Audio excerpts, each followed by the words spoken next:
Yeah, my son, Esan, he will be 16 in November. He actually brought me into the world of intellectual disability. Yeah, at age 4, he was diagnosed with autism spectrum disorder. Before then, though, I noticed some differences in him. And through the internet, I figured out that he had autism, but I needed medical, you know, assertion, so I know what I'm doing. And the doctors clearly, they were on my side. And having an autistic child is no fun, you know. It's very difficult, and it's as hard on the family as it is on them.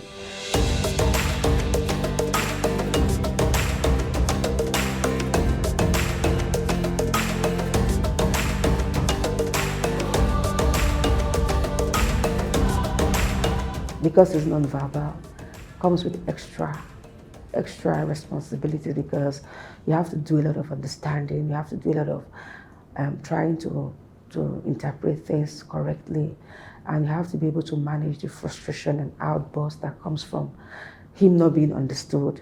But the thing is, you learn a lot from them. You learn a lot. One thing you sure learn from them is you have to be patient, you know, and you have to devise a way of reaching them.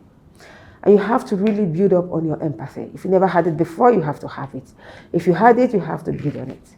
Because at the end of the day, you know, it gets you by, and it helps you to reach them. Because like every other person in need, they need somebody in their corner. And if you allow yourself to be that person, it gives them a sense of security, and it helps them to, you know, there's that transition from that sense of security into every other thing that they engage in. Now, it does not take away from, you know, those difficulties that both of you and this person with this kind of disability will face. But at the end of the day, it gives both of you, you know, something to grow on, because the person knows that there is somebody they can rely on, and it's fulfilling too. And it brings out some capacity in you that you never knew existed. Yeah. It's the road that you don't know where it will end. And it's okay if you don't know where it will end. What you should do is just keep trying. By listening to them, because they have ideas, not talk down on their ideas. It may sound, you know, blown up, but these kids, they know how to make things work if you give them a chance. Yeah, with support. I've grown because I've learned a lot. Really, really. In fact, it's been so inspiring, and it's good to know that there are options. And seeing athletes with ID, you know, you see them making this much effort. So what excuse do you have? And as a mother, it gives me hope too. Yeah, it does. Just been there. Yeah, all of it. But my favorite is the athlete leadership program. You know, when I joined and we started the program, the school we partner with, Aisha School. Aisha is one of my students. You know, it was so humbling to see how much kids were afraid to hold a pencil. You know, because they've been told over and over again that there's nothing they can do.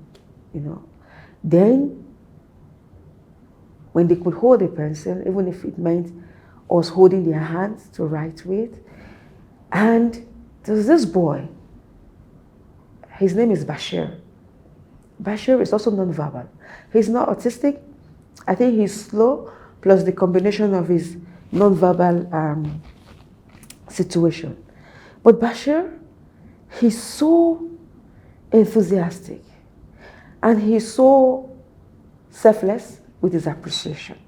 He stood out on the first day, because after I had helped him write, he continued from there, and when we stepped out of the classroom, he ran after me, he tapped me on the back.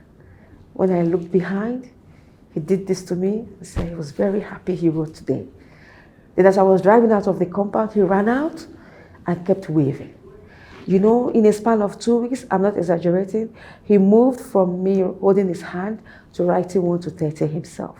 Whenever I'm working with other kids, he would drag my clothes and say, me, me, me. You know, all I needed to do was just write it on the paper, tell him to write it himself, and he just kept going, kept going, kept going.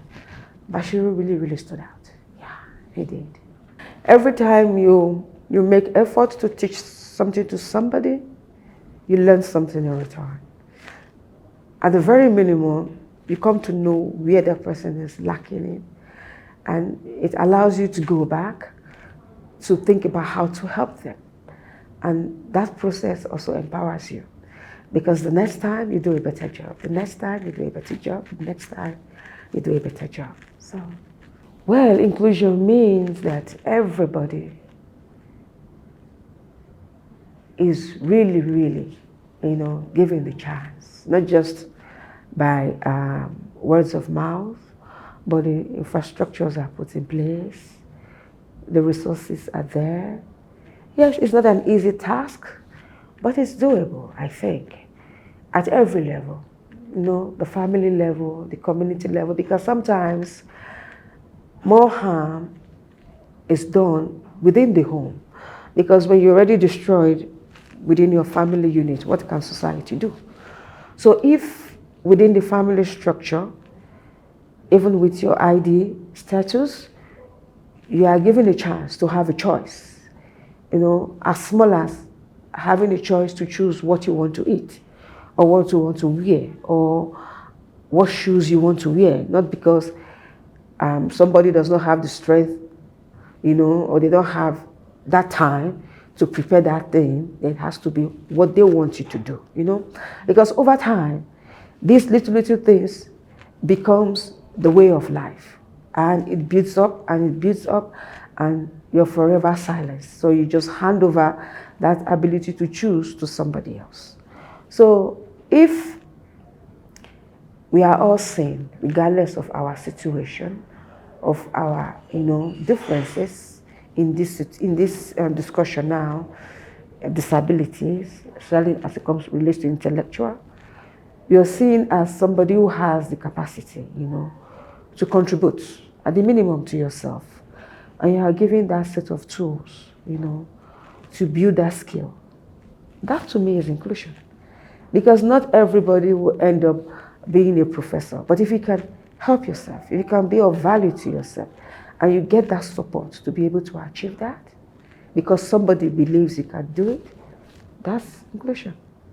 What the future could be like if we keep, you know, if we keep pushing ourselves, you know, one step at a time, trying to be innovative and trying to be as patient as we can, because it's not every time we want to do things that will get what we expect. But if we know what we are intending to achieve, we should believe that we'll be able